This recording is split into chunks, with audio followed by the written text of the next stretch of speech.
Hi there. My name is Pascal Cooper. At Screen Actors Guild, my name is just Pascal, first name only. On IMDb, I'm Pascal, lowercase XVI for Pascal 17.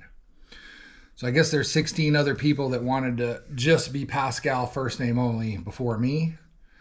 But I'm the real Pascal. I'm the real Pascal. So, I want to talk about natural born killers. But first, a little bit about me. So I've had this channel for quite some time. A long time ago, I just slapped up a bunch of short films on it and basically left it alone without posting anything. And a few months ago, 8 or 9 months ago, I took everything down. I sort of revamped my page. And once again, it was just like my body of work up here, and I wasn't really posting anything with any regularity. So I decided I've already got this venue, and I'm going to use it to start having discussions about cinema. So I don't want it to just be a channel about screenplays, or just a channel about cinematography, or just about directing, or working with actors, or editing. I want to encompass all of those things. Now, I'm not a hands-on sound guy or effects guy. I am a good sound designer, and I'm an extremely good Foley and ADR artist, but I'm not really a sound guy per se, and I'm not an effects guy at all. So just a little bit more about me before I jump in on natural born killers. So I'm going to do that. I feel like I'm going to start off by talking about my 10 favorite movies and my 10 least favorite movies. And I'm probably gonna get on here and read a screenplay. I've written a lot of screenplays, so I'm probably gonna read some screenplays, and maybe after the first one, I might even get, a guy and a girl, actor and actress involved, to read the male and female roles while I read the narration. So that's something else that I'm planning to do here. As I mentioned, I'm with SAG. I'm a Screen Actors Guild member, and I am a SAG authorized stunt coordinator and performer. And I've done body double and stand-in work for Liam Neeson on Taken, John Cusack on 1408, and Patrick Kilpatrick on Already Dead, Eric Christian Olsen on Fired Up, and Mark Pellegrino on The Number 23. So I have a master's degree in cinema and television from USC Cinema. So to put it in perspective, that's the same film program that George Lucas went to, the creator of Star Wars, Robert Zemeckis, the creator of Back to the Future, John Singleton, the creator of Boys in the Hood, Ron Howard, the creator of Willow. Ron Howard's dad is actually in my first feature, which is right here. It's Gone Dark. That's my first feature. It is also available, Gone Dark is also available on this channel in its entirety, the whole feature, and there's 2 trailers for it that you can check out. Ron Howard's dad is in that movie. Also, Jane Hampshire and Don Murphy, the creators of Natural Born Killers. And I believe they're the first people who ever optioned a screenplay from Quentin Tarantino, and based on some of the fallout, I would imagine maybe the only ones. It's also the same program that the creator of Breaking Bad and Squid Game went to. So there's a club of alumni.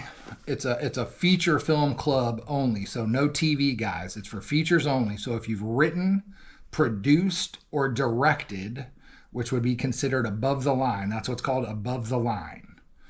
So if you've written, produced, or directed a feature that was released in a formal distribution deal, you qualify to get into that club, which I did with this movie, Gone Dark. Other members of that club, I already named them: George Lucas, Robert Zemeckis, John Singleton, Ron Howard, Jane Hampshire, and Don Murphy. Now, why would I say George Lucas, the creator of Star Wars? It seems a bit redundant to me.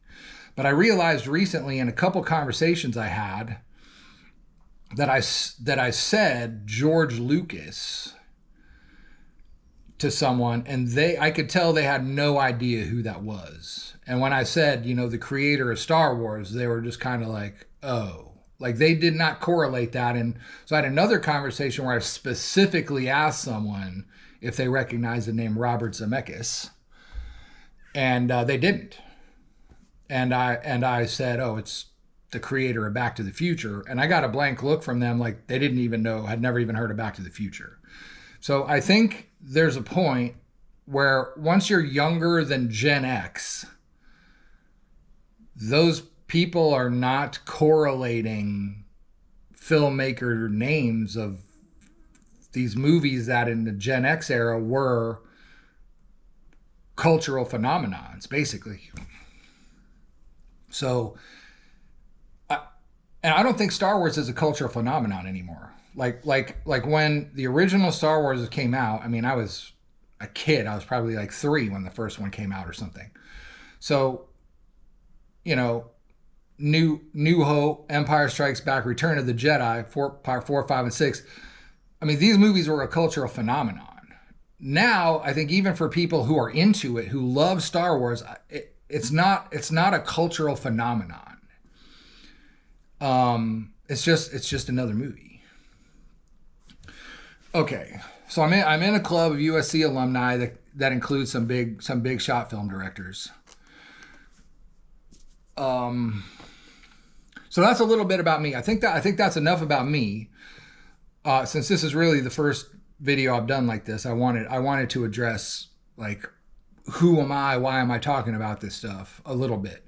So let's jump in. Let's jump in on the subject of this video, which is Natural Born Killers. So I saw Natural Born Killers. So Natural Born Killers is the last movie I saw in a theater as a teenager. It came out on August 26, 1994. And I remember that because my birthday was a few days after that. I turned 20. So it's the last movie I saw in a theater as a teenager. I walked out of that movie, and that movie was my favorite movie. I was like, that's my favorite movie. I don't even remember what my favorite movie was before that. I don't remember if I had a favorite movie before that. So I went to that movie with a friend of mine, his girlfriend, and another girl who was not my girlfriend, probably gal pal of my buddy's girlfriend. I don't even remember who she was. I just remember there was another girl there. And so a little ways into the movie, there's this part where Mickey and Mallory walk out in the desert, and they've taken some mushrooms, and the mushrooms start kicking in, and Mickey's face kind of warps, and it's this really cool visual effect, especially in '94. And my buddy, who at that point had tripped on mushrooms, he's like, "Oh, this is bullshit." And he got up and he stormed out of the theater like he was pissed off about the movie. He didn't like it. So he got up and walked out. He wasn't going to the bathroom. He walked out of the movie. And I think he figured if he walked out, we would get up and follow him. But we didn't. Me and the 2 chicks just sat there and kept watching because we were into it, because it was awesome. And after a little while, he came back in and sat down and watched the rest of it. So I left that movie and I was like, that's my favorite movie.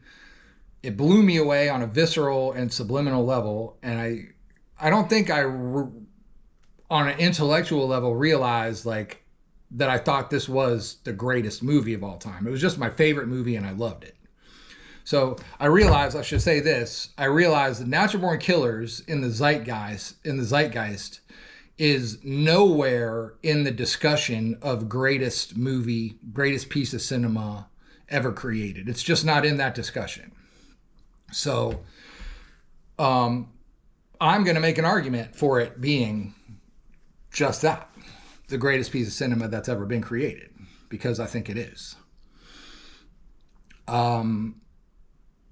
So saw that movie in Houston, Texas, where I lived, where my family was, and a few days later, I went to California, where I was going into my junior year in undergrad at USC. So that year, I applied to pick up a minor in cinema television. I applied to USC Cinema for a minor, which I was accepted to on my first attempt. And going into my senior year, I did a minor in cinema, which involved a class called 290 and a couple of what they call critical studies classes, which is like cinema history, basically. One of them was European neorealism, which is also called kitchen sink realism. It involved, I think it was German, Italian, and French neorealism. And then there was another history class. I took so many once I went back there for grad school. So I took so many of those, I don't remember which one was what and which one was where or when or whatever. So 290, first semester senior year, I take this course called 290. It could be thought of as directing 101, okay? But it's called, I love the name of that class. It's called visual communication, which basically means you're telling a story with images presented in a sequence, okay? You're communicating with visuals. So it was a Super 8 class. You made 5 Super 8 movies in 15 weeks, so one every 3 weeks. So you had 1 week to basically write and produce. You had 1 week to film, and you had 1 week to edit and do sound. So it was a no sync sound class.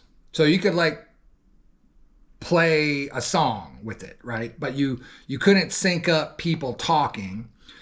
Now, a couple of us decided to work around that, and we would have an over the shoulder shot looking at someone while this guy is talking. You'd be looking at the guy talking, and then it would flip around. So we had dialogue, but it still wasn't syncing,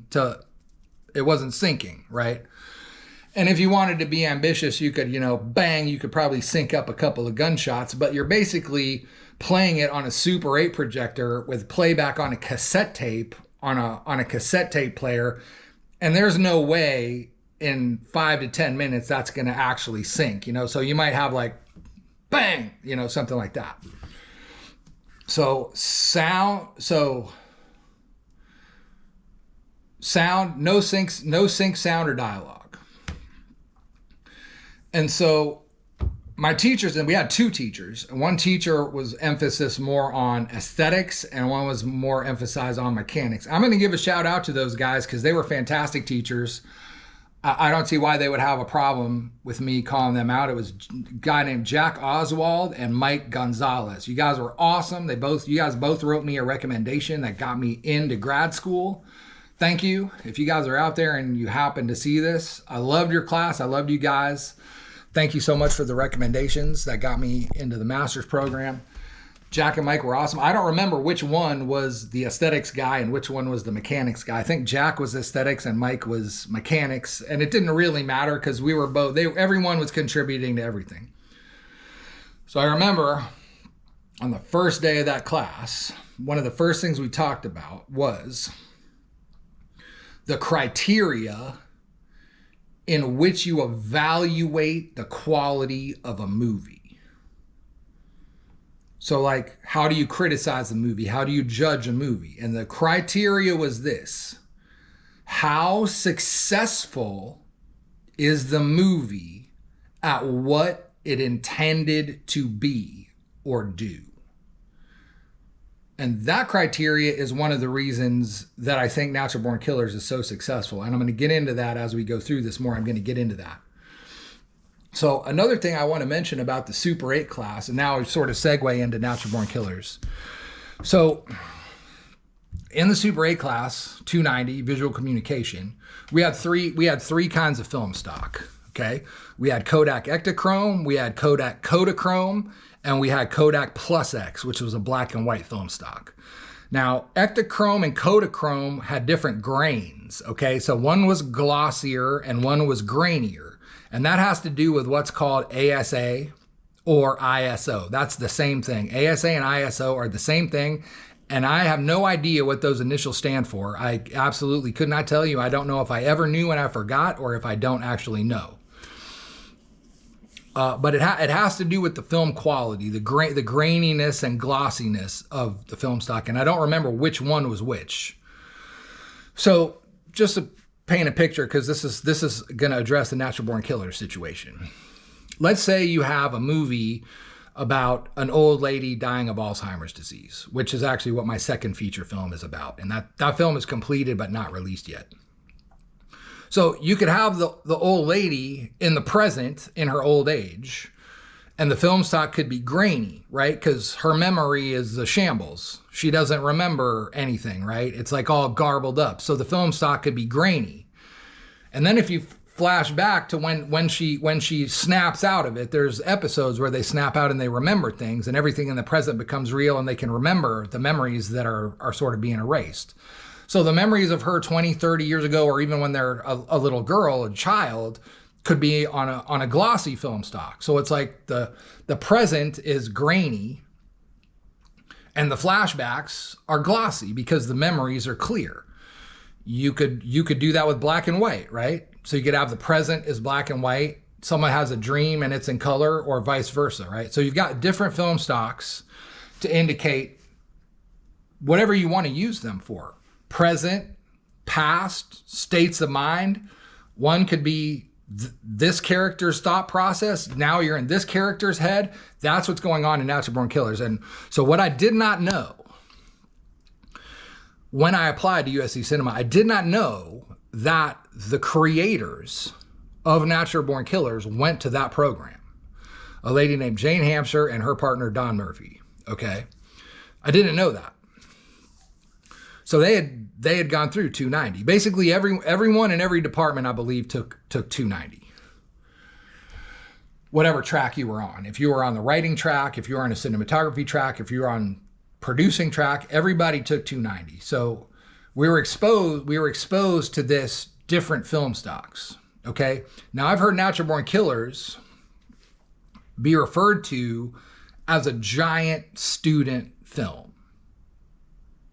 Okay. And that's exactly what it is. That is exactly what it is. Just on a bigger scale. We had 3 film stocks. Okay.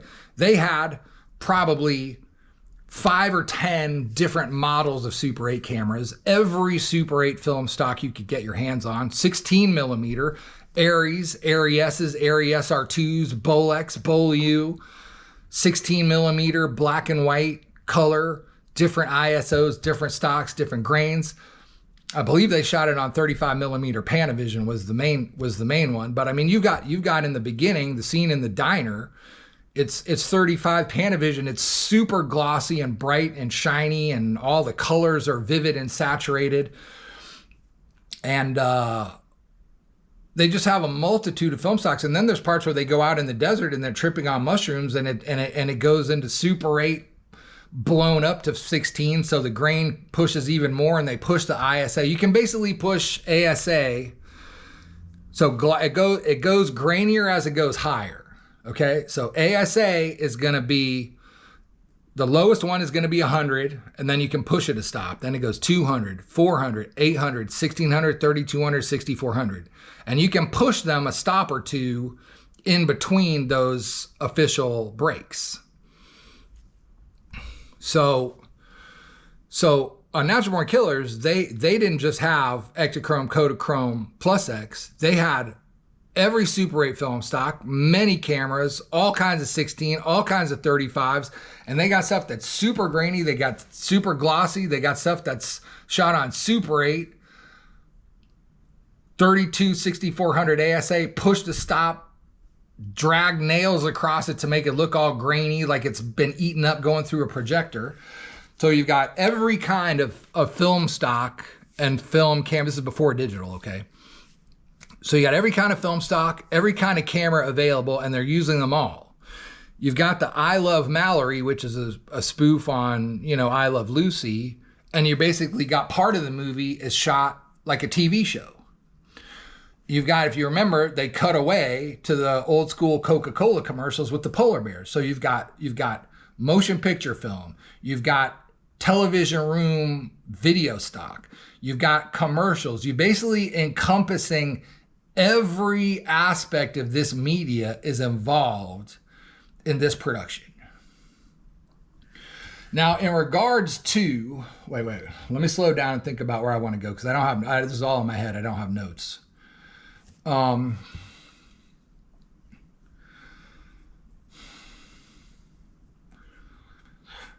So, based on the criteria, how successful is this movie? No. I'm gonna come to that. Pushing the limits.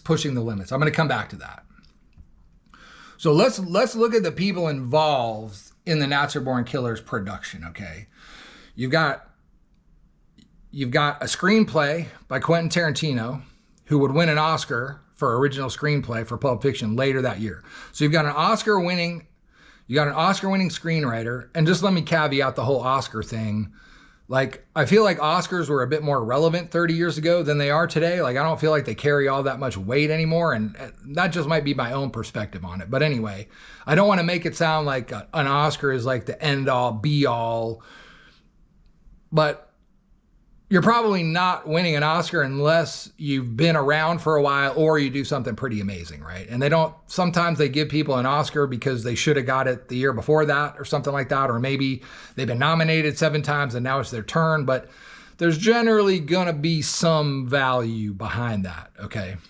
Once in a while, it's just a popularity contest or whoever threw the most money at their advertising campaign. Let's be real. But generally, you're not getting Oscars unless there's some type of quality and experience or longevity behind you or your career. Okay, so we've got, and Tarantino was the newest guy in that. Okay, then you've got Oliver Stone, who's an Oscar-winning screenwriter, I believe. I think he'd won an Oscar for a screenplay. He'd won an Oscar for producing and directing Platoon. You got Woody Harrelson, who's not yet an Oscar winner, but he is now a multiple Oscar nominee and winner. You got Juliette Lewis, who is an Oscar nominee, although she's never won. You got Robert Downey Jr., who's a multiple nominee, who's now won once or twice. You've got Tommy Lee Jones, who's won for Best Supporting Actor. He's won an Oscar. And you got Tom Sizemore, who I don't know if he's ever been nominated, but Tom Sizemore is awesome. I've never met someone that would argue Tom Sizemore's awesomeness. So you got Bob Richardson is the cinematographer. I think Bob Richardson is, and this isn't my own ranking, I think he's easily in the top 10 cinematographers of all time. I think he's won 2 or 3 and been nominated anywhere from, 7 to 11 times, something like that. So he's a multiple Oscar nominated cinematographer who's won 2 or 3 times. The editing department, not so much. And I remember researching them, although it's not on the top of my mind, but they did a fantastic job on this movie. Absence of awards or nominations of aside, on this outing, those editors did an awesome job. And I believe at the time Natural Born Killers was released, and maybe even still, has the most cuts of any studio feature that's ever been released. So you got a high caliber of entertainment people working on this movie. So now let's go back to my criteria.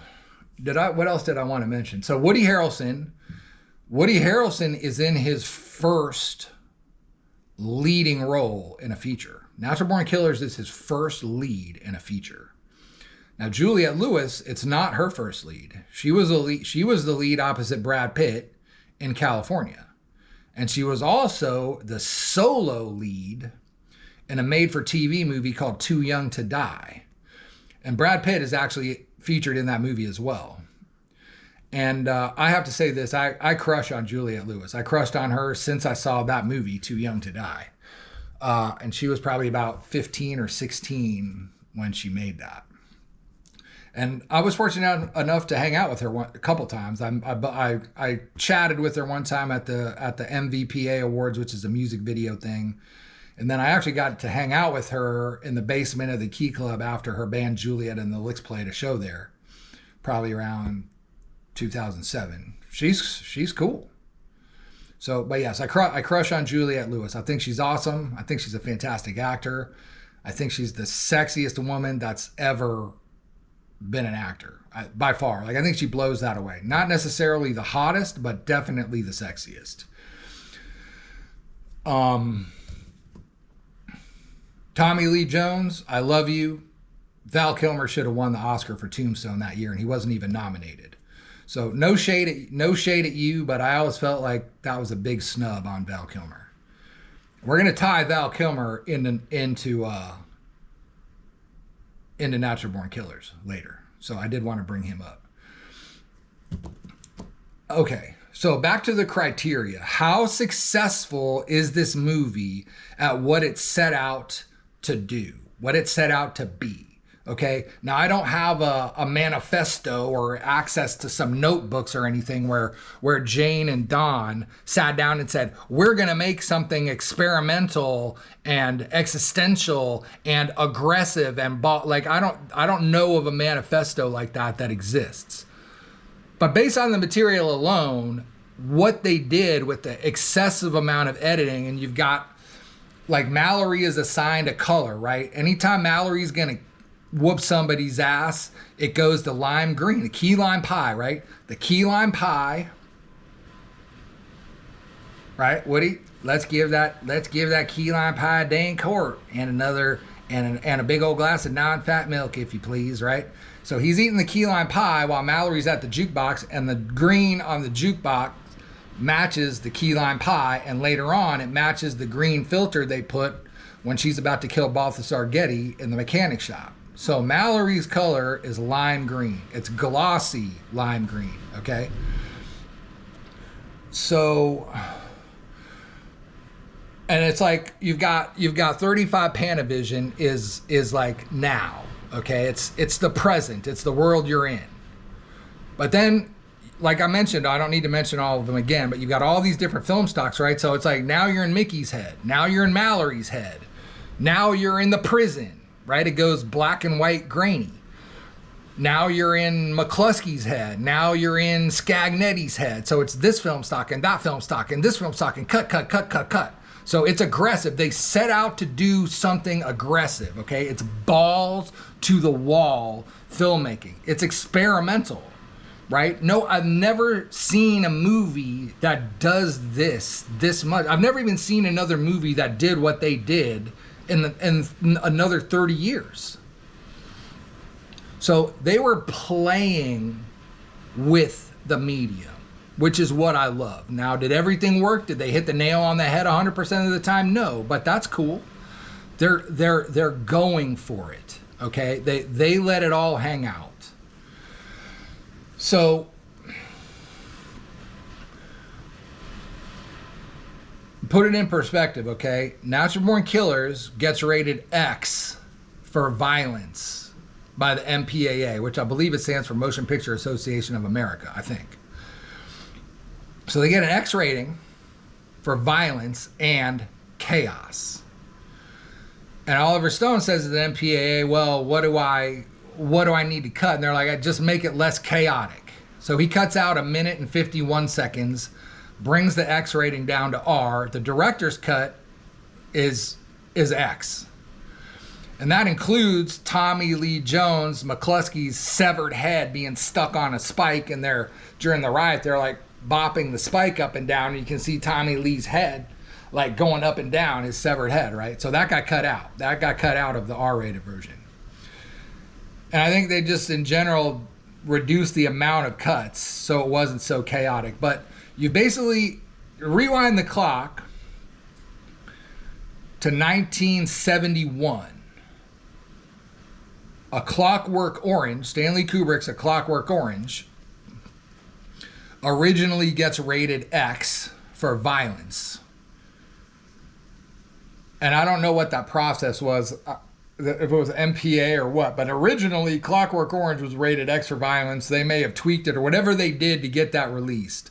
So as far as I know, there may have been X-rated movies that were rated X for violence in that window of time, 71 to 94, but there were none by major motion picture studios. So you basically got the first, Natural Born Killers is the first movie rated X for violence in 23 years since A Clockwork Orange. So Clockwork Orange comes out, and what happens? It spawns a wave of copycat crime across Great Britain, where people start breaking into houses and fucking people up, okay? And so for a while, that movie was banned in Great Britain because it caused this wave of violence and home invasions. Now, what happens when Natural Born Killers comes out? You've got, I think it's 7 different young couples decide that they're going to they're going to walk into convenience stores and blow people away and steal shit and fuck the place up. Okay, so you've got it, and there's one couple in particular who had their own spree. It was like multiple occasions of them perpetrating copycat crimes to Natural Born Killers. Okay, so I think it's so you've basically got a movie that's what's the right word? Inspiring. It's inspiring. It's influencing its audience to perpetrate violence in reality on the strength of the power of influence that it has. Okay, now there's a very interesting discussion to be had about life imitates art, imitates life, imitates art, and that cycle. Okay, now if you throw violence into it, and by the way, I consider my area of expertise to be violence in cinema. That's what I'm into. I'm into violence, okay? So I think if you insert the element of violence into the discussion of life imitating art, imitating life, imitating art, right? And that cycle, it's a very interesting conversation. I think it's the most interesting conversation to be had about cinema.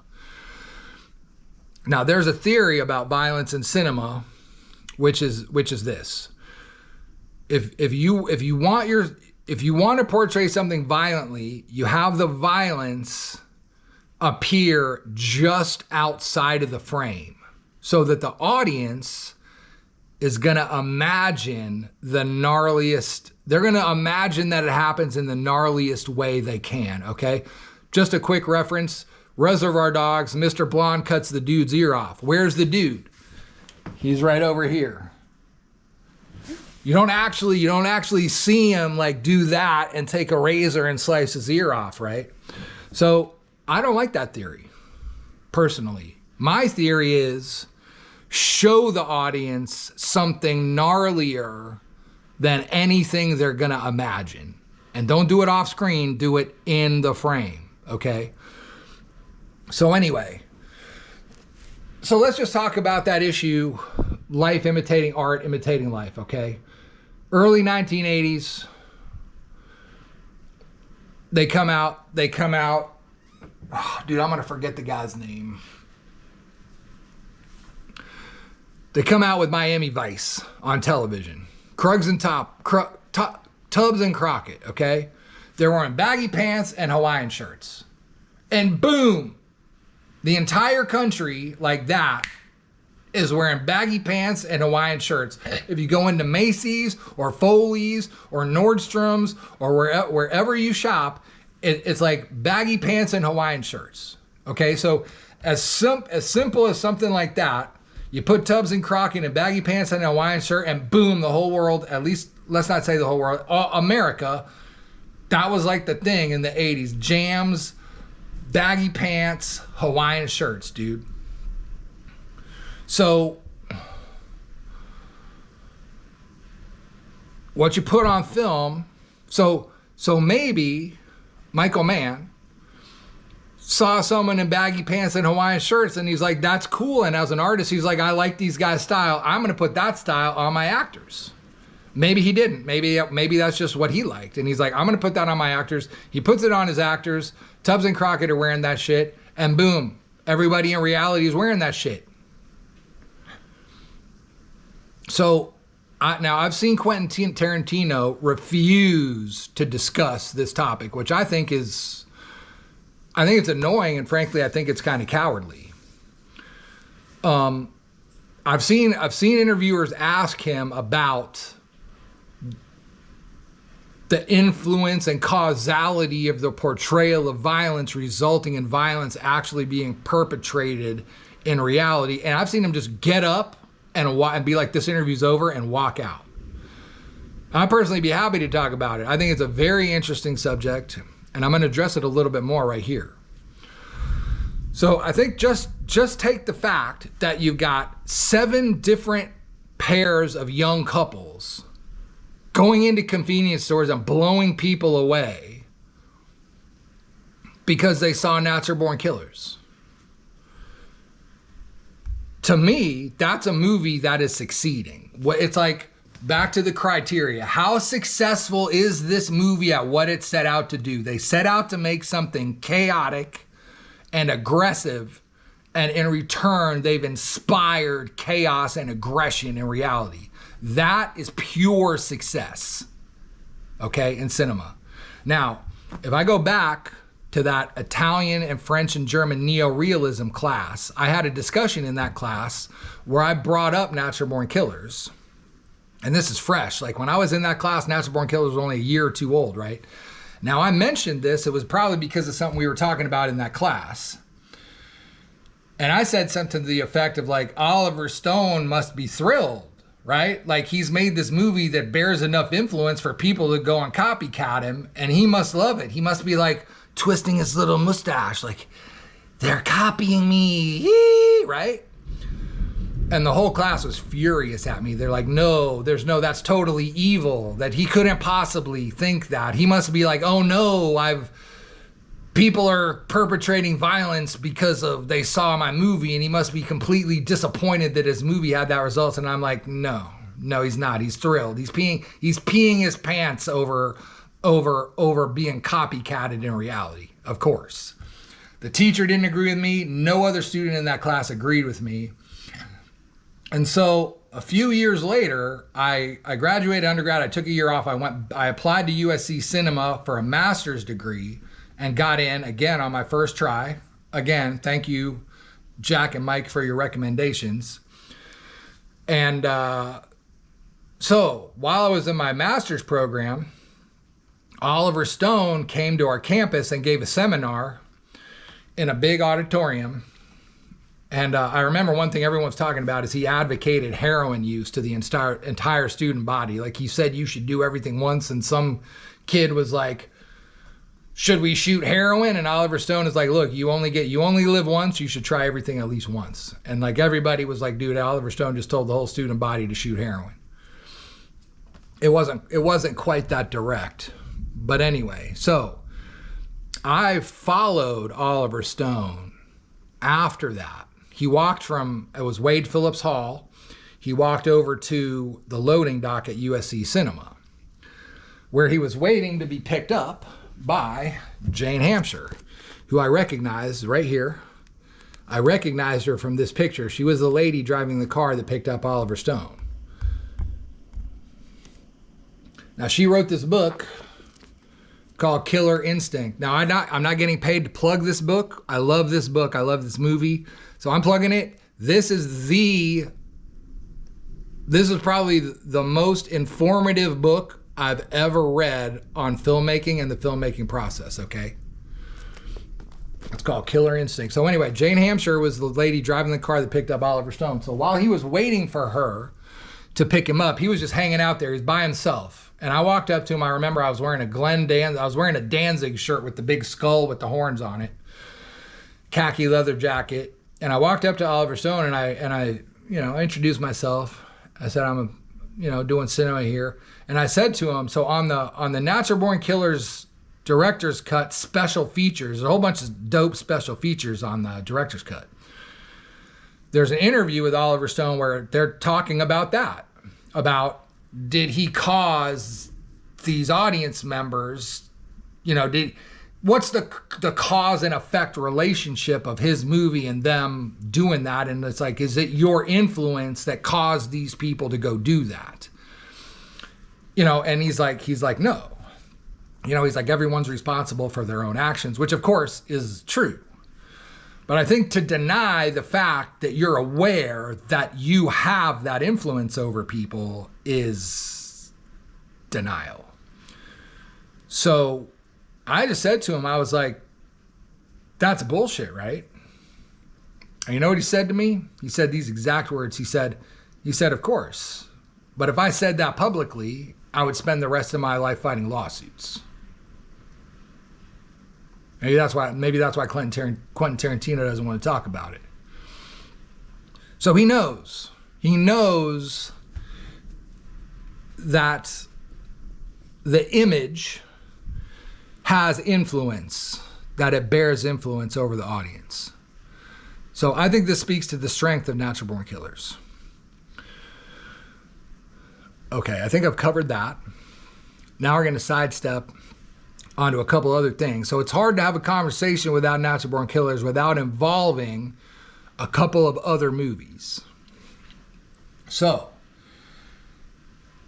the original Natural Born Killers screenplay encompasses another movie called True Romance. That's right. So True Romance is originally part of the screenplay called Natural Born Killers. And so it works like this. True Romance is the beginning and the end of the movie, of the story. And Natural Born Killers is the part in the middle. So I've done this. I highly recommend watching those two movies as a double feature. And I like to do it like this. I start with True Romance. I watch it through the scene where Christopher Walken tortures Dennis Hopper. Then I switch to Natural Born Killers. I watch all of Natural Born Killers. And then I switch back to True Romance at the point where the purple Cadillac is driving down the 101 past Capitol Records to the Aerosmith song. Okay? That's how it breaks down. And what's going on is that Mickey and Mallory Knox are Clarence and Alabama Worley's alter egos. So now, this is a small detail, but it's like, is it Clarence imagining himself as Mickey and Alabama imagining herself as Mallory, or is it just Clarence imagining them both as both, Mickey and Mallory? I think it's probably more simple, and it's just Clarence imagining himself and Alabama as Mickey and Mallory, okay? I think the imagining part is going on in Clarence's head. Now, Clarence works in a comic book shop. That's why in Natural Born Killers, you'll see whenever Mickey and Mallory are about to kill someone, it switches into comic book. Oh, that's another medium. So you've got cinema, you've got television, you've got commercials, and you've actually got comic books. You've got storyboarded comic book versions of Mickey and Mallory. And they're like, we're gonna kill you, and it's a comic book version of Mickey and Mallory, like biting the head off, like it's Mickey biting the head off of Mallory or whatever, and it's in a comic book form. That's because Clarence's version of himself is like a comic book superhero, Mickey and Mallory Knox. Okay? Now, if you follow this, Wayne Gale, Robert Downey Jr. character, talks about Mickey and Mallory's killing spree. They went through Shiprock and Indian Springs and Gallup, New Mexico, okay? That's on the I-40. Now, if you look up Google Drive from Detroit to Los Angeles, it's going to show you a map. For me, it would go like this. For the audience, it probably goes like this. Comes south out of Detroit. The 40 comes south out of Detroit and goes west, I think, all the way into Las Vegas and hits the 15. I'm not sure. It might actually go all the way to the Pacific. But the 40 comes south out of Detroit and it turns west and goes parallel to I-10 going west through, guess what towns? Shiprock, Indian Springs, and Gallup, New Mexico. So the route for Clarence and Alabama to get to Los Angeles is the journey that Wayne Gale says on his TV show, American Maniacs, where Mickey and Mallory's killing spree is happening. It's Clarence and Alabama imagining themselves as Mickey and Mallory Knox. Now here's the part I really love, and this is where Val Kilmer comes back into it. In True Romance, Clarence has an alter ego. Now, in True Romance, they imagine the alter ego as Elvis Presley, and they credit that character as Mentor. It's a character played by Val Kilmer. So in True Romance, it's imagined as Elvis Presley, even though they credit it as Mentor. It's Elvis. That is Mickey Knox. It's Clarence's alter ego, which is Mickey Knox. It's just that True Romance has separated itself from Natural Born Killers, and its own imagining of Clarence's alter ego is Elvis. But that character, the Mentor played by Val Kilmer, is the same character as Mickey Knox, which I think is super cool. What else? So we're discussing why is Natural Born Killers the greatest piece of cinema ever made. So here's what else you have to realize. Now, I apologize if I have these statistics slightly off. If I say 7 weeks and it's actually 6 or something like that, but it's going to be pretty close, and the gist of it is going to not be really affected by my being one or 2 weeks off here or there, okay? Natural Born Killers comes out August 26, 1994. And it runs at number 1 in the box office for 7 straight weeks. That's a hit. Natural Born Killers is a hit, okay? It's not a cult classic. It's not a movie that came back later. It's a movie that got buried in what's considered the strongest Oscar race of all time, the 94 Oscar race. And it also sort of got lost in the shuffle of the release of Pulp Fiction. So what happens is Natural Born Killers runs in the box office number 1 for 7 weeks until what happens? Until Pulp Fiction comes out. Pulp Fiction comes out at number 1 and dethrones Natural Born Killers. And then I think Pulp Fiction runs at number 1 in the box office for 5 weeks. So $8 million budget, it makes $200 million. It still didn't run at number 1 in the box office as long as Natural Born Killers did. Natural Born Killers is a bona fide hit made by Oscar-winning producers, writers, director, all the stars, okay? It's got heavyweights. So really what happens is you've got a movie that's written by Tarantino. He's credited as story by credit, but he wrote the screenplay for Natural Born Killers. They altered it so much. Now, I'm also going to throw this out there. The writers on Natural Born Killers are Oliver Stone, and there's 2 other credited writers. David Vellos, who was a 290 teacher. He was actually a 507 teacher, which is the exact same class as 290, but for grad students. So 290 and 507 are the same. David Vellos was a 507 teacher, and Richard Ratowski, who was screenwriting faculty at USC Cinema.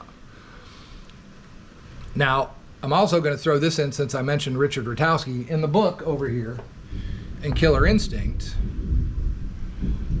Jane Hampshire reveals that Richard Ratowski, screenwriting faculty at USC, is basically driving vans with lawn bags full of weed and mushrooms and prostitutes out to the desert in New Mexico where they're filming for the crew to get high and trip and bang hookers.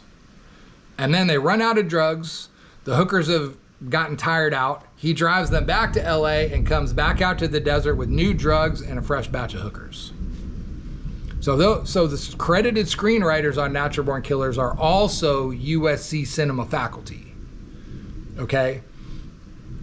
So Natural Born Killers comes out with industry gold, like established industry heavyweights, runs at number 1, and it's basically lifting Tarantino up on its shoulders. Like Reservoir Dogs is an awesome movie. I personally think it's Tarantino's best movie still. I think it's his best movie. I don't think he's ever outdone Reservoir Dogs, which, by the way, is a remake of a Ringo Lam movie in Hong Kong cinema called City on Fire.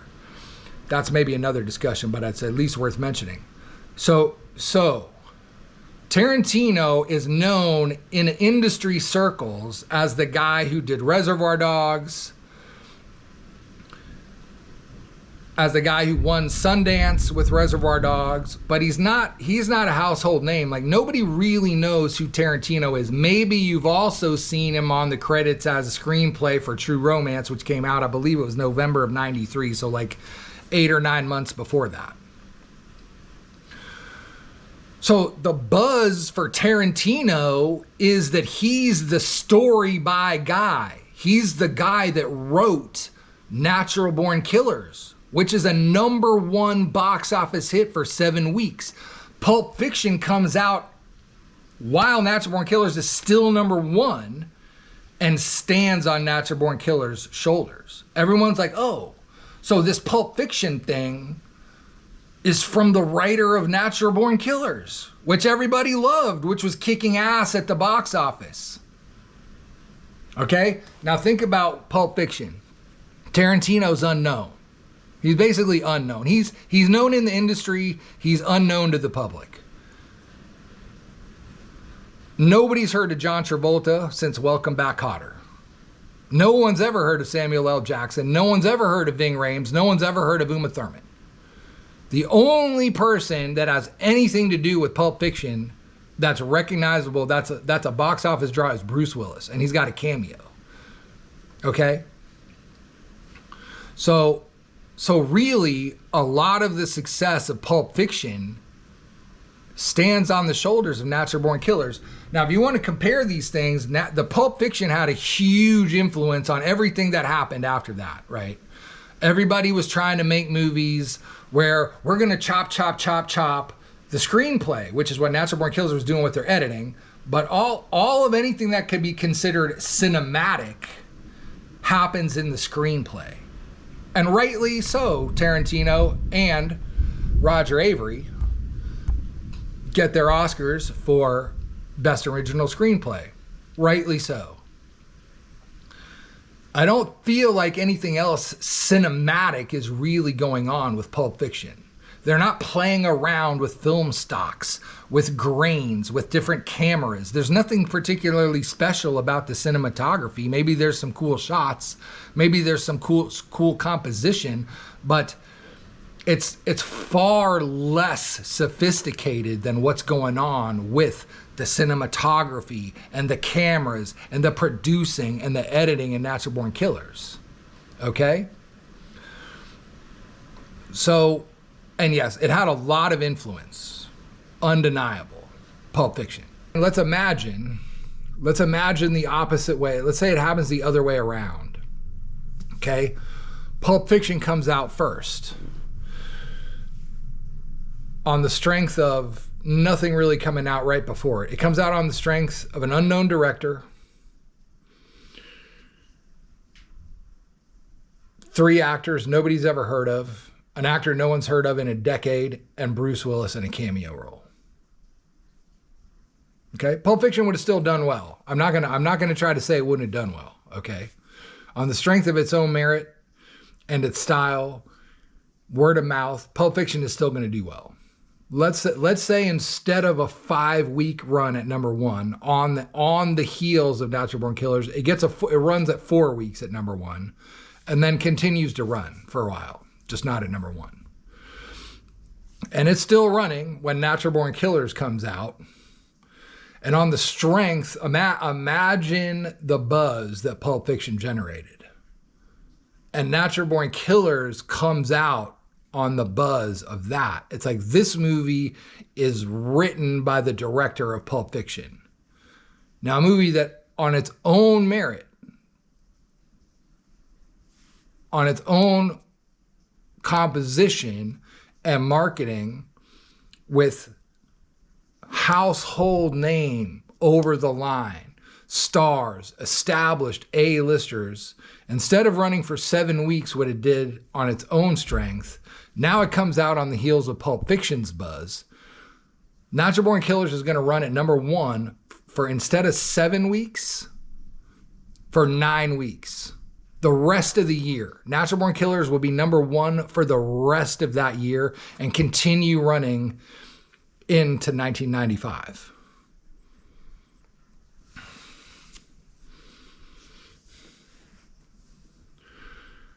And Pulp Fiction would be lost in the Natural Born Killers buzz. Which Natural Born Killers wasn't lost in the Pulp Fiction buzz, but it was definitely...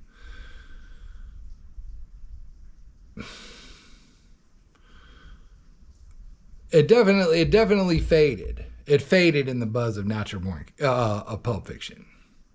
So let's say it happens that way. Now, instead of an entire industry and indie filmmakers trying to emulate Pulp Fiction, which basically turned into writing and gimmicks, it's now people trying to emulate Natural Born Killers. They're doing sophisticated things with cinematography and film stocks and editing and composition and aggression. So now instead of an industry that's trying to emulate a gimmick, it's trying to emulate sophistication. And instead of the industry evolving into the popularization of gimmicks, it actually becomes more sophisticated.